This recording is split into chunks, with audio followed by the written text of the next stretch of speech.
ओम श्री गणेशाय नमः। हर हर महादेव सभी भक्तों को, सभी श्रोताओं को। कल हमने जो अध्याय 2 और 3 में पढ़ा था, जिसमें देवराज का कैसे उद्धार हुआ शिव पुराण सुनने से, और चंचला को कैसे शिव पुराण की कथा सुनने से वैराग्य हुआ और कैसे उसका उद्धार हुआ। आज चंचला की प्रार्थना से ब्राह्मण देवता उसे पूरी शिव पुराण की कथा सुनाएंगे और समयानुसार चंचला शरीर छोड़कर शिवलोक से पार्वती जी की सखी और सुखी होगी। तो शुरू करते हैं। ओम श्री गणेशाय नमः। ब्राह्मण बोले, सौभाग्य की बात है कि भगवान शंकर की कृपा से शिव पुराण की इस वैराग्य युक्त कथा को सुनकर तुम्हें समय पर चेत हो गया है।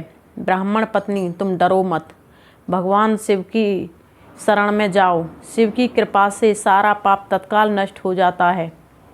मैं तुमसे भगवान शिव की कीर्ति कथा से युक्त उस परम वस्तु का वर्णन करूँगा जिससे तुम्हें सदा सुख देने वाली उत्तम गति प्राप्त होगी। शिव की उत्तम कथा सुनने से ही तुम्हारी बुद्धि इस तरह पश्चाताप से युक्त एवं शुद्ध हो गई है, साथ ही तुम्हारे मन में विषयों के प्रति वैराग्य हो गया है। तत्पश्चात पश्चाताप की यह अग्नि तुम्हारे पापों को नष्ट कर देगी। पश्चाताप ही पाप करने वाले पापियों के लिए सबसे बड़ा प्रायश्चित है। सत्पुरुषों ने सबके लिए पश्चातापों के समस्त पापों का शोधक बताया है। पश्चाताप से ही पापों की शुद्धि होती है। जो पश्चाताप करता है वही वास्तव में पापों का प्रायश्चित करता है, क्योंकि सत्पुरुषों ने समस्त पापों की शुद्धि के लिए जैसे प्रायश्चित का उपदेश किया है, वैसे जब पश्चाताप से संपन्न हो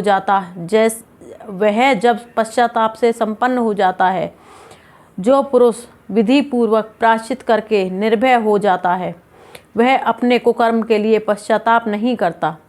उसे प्राय उत्तम गति नहीं प्राप्त होती, परंतु जिसे अपने कुकृत्य हार्दिक पश्चाताप होता है, वह अवश्य उत्तम गति का भागी होता है, इसमें संशय नहीं। इस शिव पुराण की कथा सुनने से जैसी चित्त शुद्धि होती है, वैसी दूसरे उपायों से नहीं होती। जैसे दर्पण साफ करने पर निर्मल हो जाता है, उसी प्रकार इस शिव पुराण की कथा से चित्त अत्यंत शुद्ध हो जाता है, इसमें संशय नहीं है। मनुष्यों के शुद्ध चित्त में जगदम्बा पार्वती सहित भगवान शिव विराजमान रहते हैं। इसमें वह विशुद्ध आत्मा पुरुष श्री श्याम सदाशिव के पद को प्राप्त होते हैं। इस उत्तम कथा का श्रवण समस्त मनुष्यों के लिए कल्याण का बीज है। अतः यथोचित शास्त्रोक्त मार्ग से इसकी आराधना आत्मा सेवा करनी चाहिए। यह भवबंधन रूपी रोग का नाश करने वाली है। भगवान शिव की कथा को सुनकर फिर अपने हृदय में उनका मनन एवं निधि साधन करना चाहिए। इससे पूर्णतया चित्त शुद्धि हो जाती है। चित्त शुद्धि होने से महेश्वर भक्ति अपने दोनों पुत्र ज्ञान और वैराग्य के साथ निश्चय ही प्रकट होती है। तत्पश्चात महेश्वर के अनुग्रह से दिव्य मुक्ति प्राप्त होती है, इसमें संशय नहीं। जो मुक्ति से वंचित हैं उसे पशु समझना चाहिए, क्योंकि उसका चित्त माया के बंधन में आसक्त है, वह निश्चय ही संसार बंधन से मुक्त नहीं हो पाता। ब्राह्मण पत्नी, इसलिए तुम विषयों से मन को हटा लो और भक्ति भाव से भगवान शंकर की इस परम पावन कथा को सुनो। परमात्मा शंकर की इस कथा को सुनने से तुम्हारे चित्त की शुद्धि होगी और इसमें तुम्हें मोक्ष की प्राप्ति हो जाएगी। जो निर्मल चित्त से भगवान शिव के चरण बिंदों का चिंतन करता है, उसकी एक ही जन्म में मुक्ति हो जाती है। यह मैं तुमसे सत्य सत्य कहता हूँ। सूत जी कहते हैं, सौनक, इतना कहकर वे श्रेष्ठ शिव भक्त ब्राह्मण चुप हो गए। उनका हृदय करुणा से आर्द्र हो गया था। वे शुद्ध चित्त महात्मा भगवान शिव के ध्यान में मग्न हो गए। तदंतर बिंदु की पत्नी चंचला मन ही मन प्रसन्न हो उठी। ब्राह्मण का उक्त उपदेश सुनकर उसके नेत्रों में आनंद के आंसू छलक आए थे। वह ब्राह्मण पत्नी चंचला हर्ष भरे हृदय से उस श्रेष्ठ ब्राह्मण के दोनों चरणों में गिर पड़ी और हाथ जोड़कर बोली, मैं कृतार्थ हो गई। तत्पश्चात उठकर वैराग्य युक्त उत्तम बुद्धि वाली वह स्त्री, जो अपने पापों के कारण आतंकित थी, उन महान से भक्त ब्राह्मण से हाथ जोड़कर गदगद वाणी से बोली।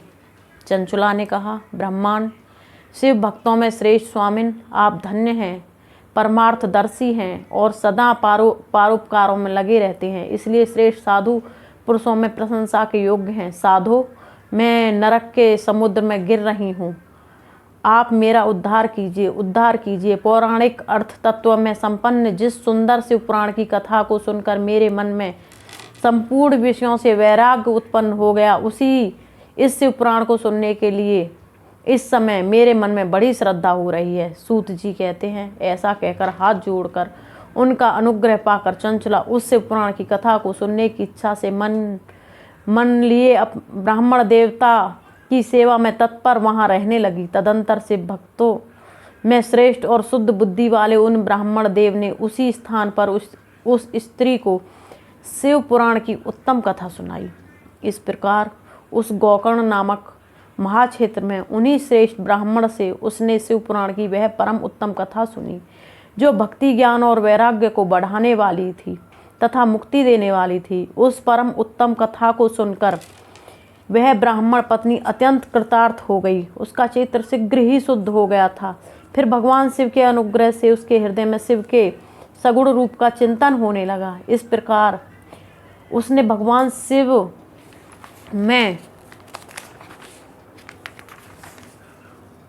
लगी रहने वाली उत्तम बुद्धि पाकर शिव के सच्चिदानंद में स्वरूप का बारंबार चिंतन आरंभ किया। तत्पश्चात समय के पूरा होने पर भक्ति, ज्ञान और वैराग्य से युक्त हुई चंचुला ने अपने शरीर को बिना किसी कष्ट के त्याग दिया। इतने में ही त्रिपुर भगवान शिव का भेजा हुआ एक दिव्य विमान द्रुत गति से वहां आ पहुंचा, जो उनके अपने गणों से संयुक्त और भांति भांति के शोभा साधनों से संपन्न था। चंचुला उस पर विमान पर आरूढ़ हुई और भगवान शिव के श्रेष्ठ पार्षदों ने उसे तत्काल शिवपुरी में पहुंचा दिया।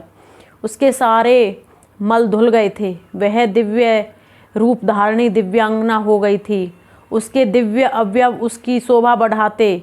मस्तक पर अर्धचंद्र मुकुट धारण किए वह गौरांगी देवी शोभाशाली दिव्य आभूषणों से विभूषित थी।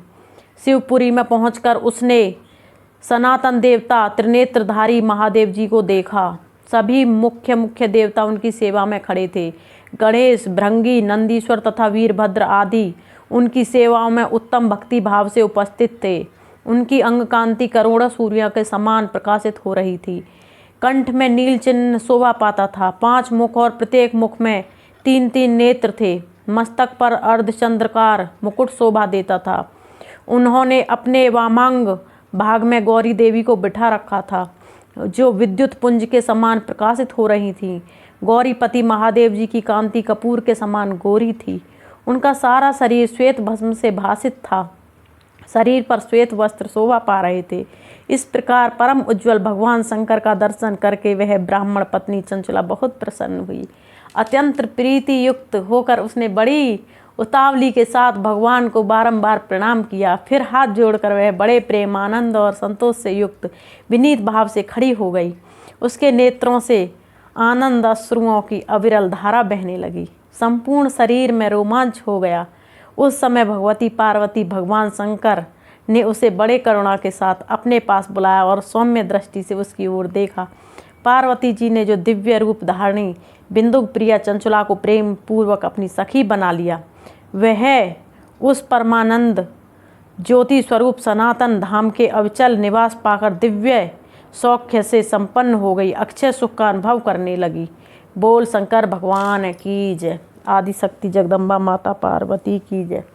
चंचुला ने अनेक अपराध करने के बाद शिव पुराण सुन के भगवान शिव की शरण ली और वह माता पार्वती की सखी कहलाई। तो आज हम सब शपथ लेते हैं कि हम भी भगवान शिव की भक्ति करेंगे और जो मन से हमसे जो अपराध हो गए हैं और हम मन से उन अपराधों का पश्चाताप करते हैं, यह अध्याय हमें यही सिखाता है कि जो हम मन से उन अपराधों का पश्चाताप करते हैं तो ये भगवान शिव बड़े कृपालु हैं, बड़े दयालु हैं। वह हमारे अपराधों को क्षमा कर देते हैं और वह हमें अपना लेते हैं। हर हर महादेव। जय शिव शंभू।